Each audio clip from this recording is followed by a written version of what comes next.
என்னால ஒண்ணும் பண்ண முடியாதுங்க. நான் எதுக்கு சொன்னேன்னா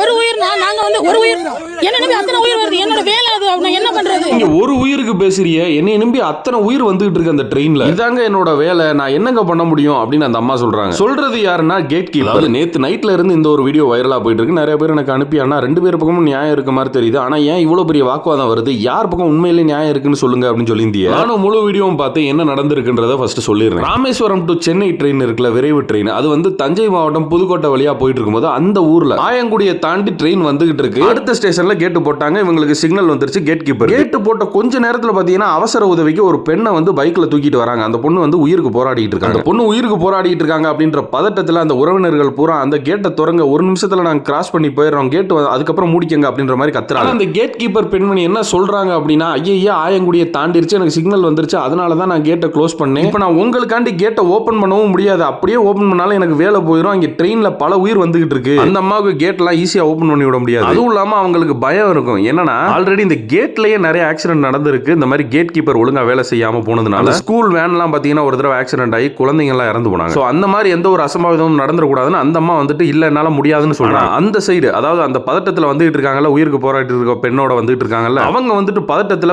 கோவத்துல இவங்க அந்த கேட் கீப்பரை பார்த்து என்ன சொல்றாங்கன்னா, இந்த பொண்ணுக்கு ஏதாவது ஒண்ணு ஆச்சுன்னா உன்னை கொளுத்திடுவேன், அதையும் நீ வீடியோ எடு அப்படின்றாங்க. நான் என்ன சொன்னேன்னா, வண்டி அங்க ஏன் வண்டி இருக்கு அண்ணா, நான் எதுக்கு எடுத்து தெரியுமா, நாளைக்கு ஏதாவது ஒண்ணு ஆச்சுன்னா உன்னை என்ன செய்வேன், வந்து எரிச்சிருவேன்றாங்க அவங்க.